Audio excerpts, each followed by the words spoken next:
The Dark Knight and the Man of Steel, Batman and Superman, two of the biggest names in comics history. These two are in fact my two favorite superheroes. I grew up as a Batman kid and have grown to appreciate Superman in recent years. And in all that time, I thought two things. I can't wait to see these two in a movie together, and they really are great friends. While it's fun to see them fight, they ultimately work better as a team. There's a reason they're called the world's finest. Unfortunately, this friendship has struggled to escape the pages and make its way to the small and big screen. Instead, Batman and Superman have spent the last few years fighting or separated across different dimensions. That being said, there have been a few hopeful glimpses in different movies, video games, and of course the comics. However, I still feel the need to point out to everyone why Batman and Superman should be friends. But before that, we should explore why so many people think the world's finest should spend their time beating each other up. Personally, I feel it's due to the damaged public perception of both heroes throughout the 2010s. For years, we've been told that Bruce is dark and edgy, while Superman is too nice and boring. This is all thanks to a lot of the DC content we've gotten over the last 14 years. You see, I truly do feel that Batman and Superman's public perception has been damaged by the 2010s.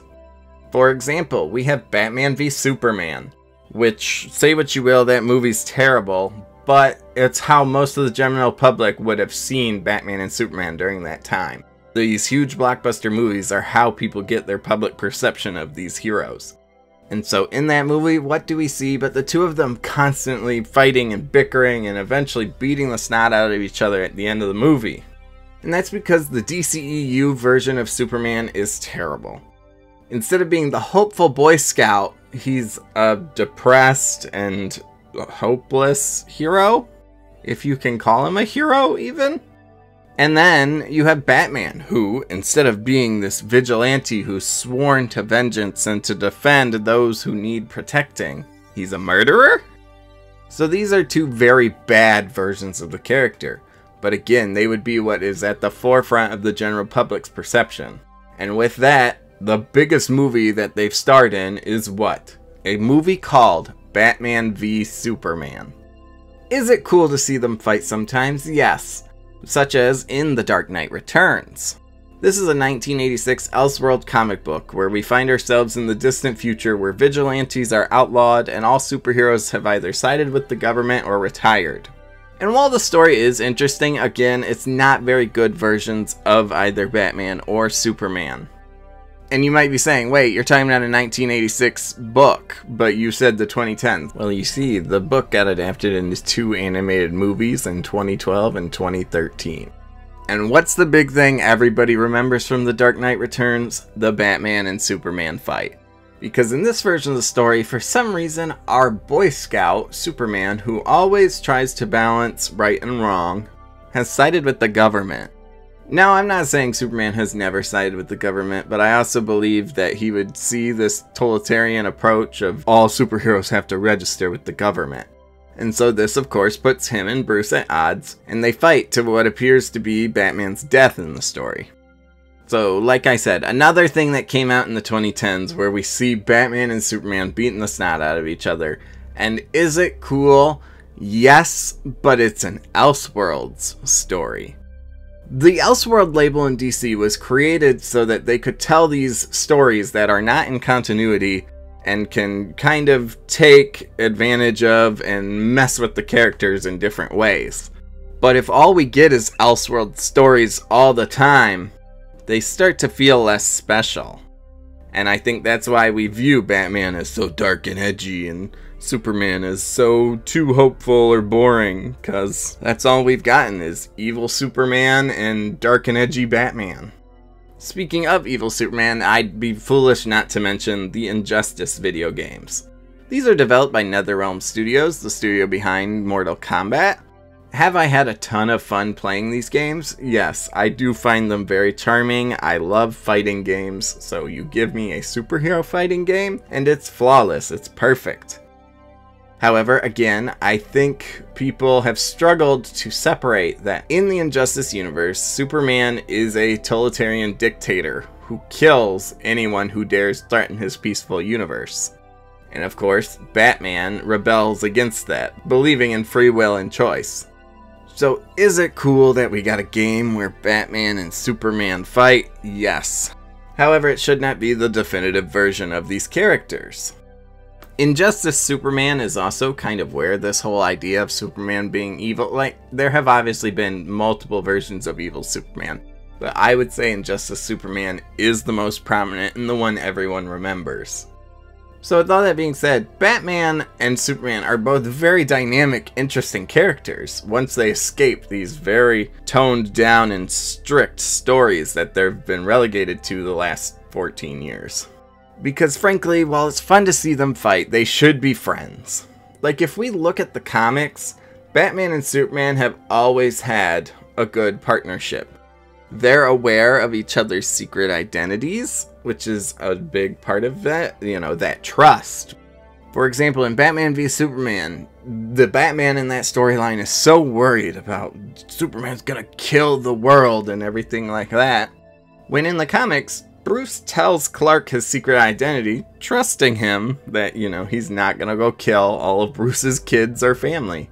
And same with Superman. He trusts that Batman will help protect Lois rather than endangering her.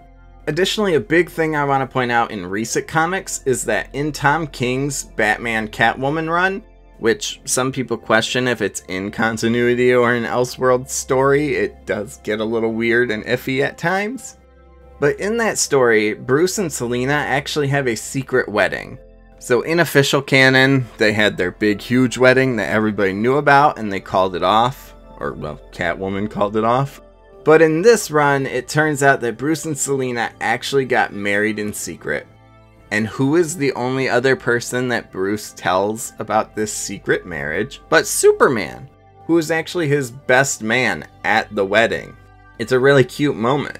In fact, I think Tom King does really good with the Batman-Superman friendship. I think he does understand these characters. Is his writing for them the greatest all the time? No, but one of my favorite issues of his is the double date at the carnival. And then outside of the comics, there have been plenty of great examples of them being friends. For example, the entire DCAU, which is the classic animated shows and movies from everyone's childhood, things like Batman the Animated Series, Superman the Animated Series, and Justice League, and so forth. In those shows, they're referred to as World's Finest. In fact, they have their own animated movie, World's Finest. In this movie, they actually find themselves opposed to one another at the start, with Superman claiming he doesn't want to see Batman's vigilantism in his city of Metropolis. However, the two come to an agreement when they realize that their own enemies, the Joker and Lex, are too much for the other to handle. And then throughout the entire DCAU, specifically in the Justice League cartoon, we see these two grow to respect one another. One of my favorite examples is from the episodes Hereafter. This is a two-parter. And in the events of this episode, Superman appears to have been killed by the Toyman, in during which the entire Justice League and the world mourns Superman and has a funeral for him. However, Batman refuses to attend, refusing to believe he's dead and using his detective skills to find him. And then after all of his searching, when he truly does feel like he hasn't found anything, what does he do but express to Clark's memorial, or to Clark if he's out there, how much he truly did respect him and treasured their relationship. It's a really nice scene that shows that while Batman is very dark and brooding and jaded at times, there is a soft spot in there, especially for Superman. I've got some things to say. I should have said them when you were here, but despite our differences, I have nothing but respect for you. I hope you know that. You showed me that justice doesn't always have to come from the darkness. I'll miss. What did you always call it, Clark? The never-ending battle? There's also the Superman-Batman Public Enemies movie. This is a story in which President Luthor, yes, Lex Luthor is the president in this storyline, frames Superman for the death of Metallo and sets a $1 billion bounty on Superman's head. And so in this story, Batman and Superman are already having a bit of a partnership, and they must work together to investigate and prove Superman's innocence. They spend the whole movie going back and forth saving each other. For example, just during their fight with Metallo, Superman can't take on Metallo by himself because of his kryptonite heart. That's where Batman steps in and starts taking some of the punches. But then when they fall into the sewer, Batman has to be saved by Superman as he's drowning in the water. And then Batman has to save Superman again because he has a shard of kryptonite in his chest. And they keep going back and forth, really showing that they can't do this alone. This is one of my favorite Batman and Superman stories because it really shows their friendship and the way they have to work together. They've got a lot of good banter. Some of my favorite moments are when they're talking about good villains. Magpie, the criminal? Do we know another Magpie? Whatever happened to her? She died. No. Are you sure? Reasonably. Why is it that good villains never die? Clark, what the hell are good villains?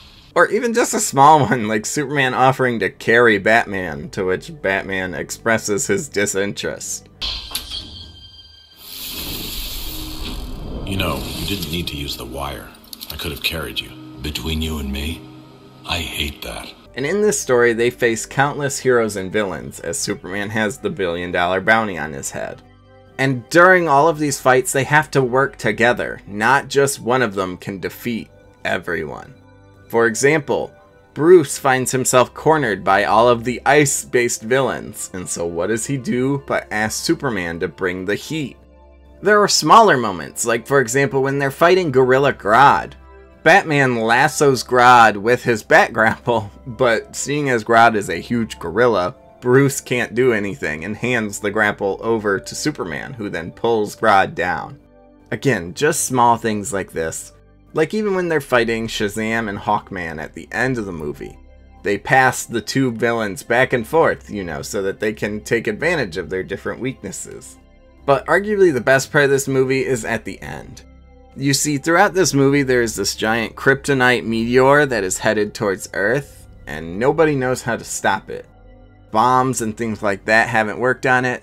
Even Superman's lead-lined suit is not enough to block out the amount of radiation the asteroid is giving off. So ultimately, at the end of the movie, Batman and Superman with Toyman create a rocket that will stop the asteroid.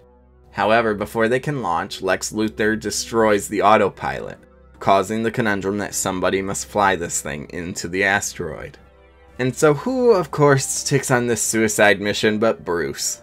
The whole time Clark is trying to stop them, but he can't because he knows he's not going to be able to stop Bruce from doing this. So Bruce blasts off in the rocket, and during which we see a darkness come out of Superman because that was his best friend, which he tells Luthor right before beating the absolute shit out of him. And I truly do believe in this moment that Superman was going to kill Luthor because of it. He chases him across the entire city and is pulling back to deal the finishing blow when he hears the explosion that Batman supposedly dies in. And even then, again showing that friendship and respect, Toyman mentions that there's a slight possibility Bruce could have survived, and before he can even finish, Superman has taken off to go get Bruce because that's his best friend up there. The Injustice comics also show how great of friends they are. I know what you're thinking. Wasn't I just saying Injustice Superman is part of the problem? He is. However, the comics are before the video game, and they play with the idea of what if things had been different. For example, we see before Clark kills the Joker that Clark and Bruce are really good friends. When Clark learns that Lois is pregnant, who is the first person he goes to tell? It's not Jimmy Olsen, or it's not Wonder Woman, it's Bruce. And Bruce already knows, because of course he does. That's his best friend. Later in the story, Superman enters a dream sequence in which he's shown a universe where he never killed the Joker. And who does he imagine killed the Joker for him in this universe but Batman? And it honestly is kind of believable. Like, I could see an Elseworld story where, yes, Batman would have broken his no-kill rule for Clark. And it's because they need each other. Hell, even in this dream situation from the Injustice comic, Clark offers to break Batman out of prison because it was an act of friendship. Obviously, this relationship in this scenario is very toxic, but it still shows that they have great respect for one another. Yes, Batman can be dark and brooding, but that's where Clark lightens him up and brings out the joy in him.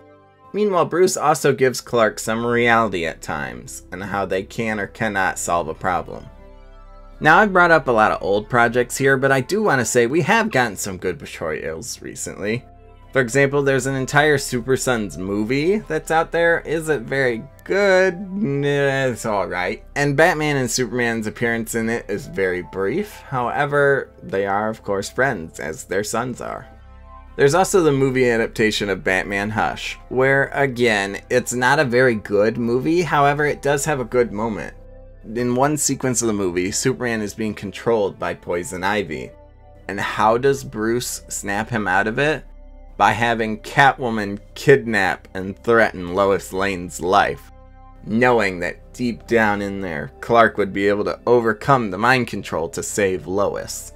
And then of course there's the world's finest comic, which is a Elseworld story about the two of them working together all the time. It's very wholesome, very fun. And then finally I wanted to mention Suicide Squad Kill the Justice League. I know, not exactly the best example when I'm talking about the video game where all of the Justice League are mind-controlled and evil. However, in that story, we see that this is set after Arkham Knight, and we learn that who extended the offer to Bruce to join the Justice League is none other than Clark Kent himself. And throughout the game, there are different audio logs where you can see these two interacting. I know it's a Suicide Squad game, but there are some moments. For example, there's one audio log where Bruce warns Superman about Brainiac, because Superman is, again, that hopeful Boy Scout. And Bruce has to give him a realistic point of view, where he says, like, we cannot trust this guy. Please be careful, Clark. So yeah, I'm really hoping we can see them as friends in the future. And I really thought we were going to get that with the animated TV shows. You see, Batman the Caped Crusader and My Adventures with Superman were announced around the same time. And I guess this is my fault, but I presumed they would maybe be in the same universe. And we could say, welcome back, Batman the Animated Series, and welcome back, Superman the Animated Series. However, now that both shows are out, we see that it's not possible. My Adventures with Superman is set in present day / a kind of futuristic Metropolis, while Batman the Caped Crusader is set in 1940s Gotham. It's a more realistic and grounded depiction than My Adventures' fantastical sci-fi approach. So I was really disappointed that we'll never see these two versions of the characters interact. And to top that off, we have The Batman and David Cornsweet's Superman. The Batman is, of course, the Matt Reeves created universe starring Robert Pattinson. And I think Pattinson is perfect for the role of Batman. And I think his version of Batman could use a Superman to help lighten him up. Unfortunately, Robert Pattinson's Batman exists in a separate universe for whatever reason. And so we are going to hopefully see David Cornsweet's Superman interact with a Batman. We know they're going to make a DC Universe Batman movie, but I was really hoping to see him team up with Robert Pattinson's Batman. They're similar ages, their costumes look like they could stand side by side together, but unfortunately, again, we're never gonna see it happen. So here's hoping for the DCU. James Gunn, this is my letter to you, because of course you're watching. Please don't make them fight. Please let them be friends. Especially because you've said that this is going to be an older Batman who already has a Damian Wayne, and maybe the rest of the Bat family. So hopefully this version of Bruce is grown and knowledgeable enough that he will befriend Clark rather than fight.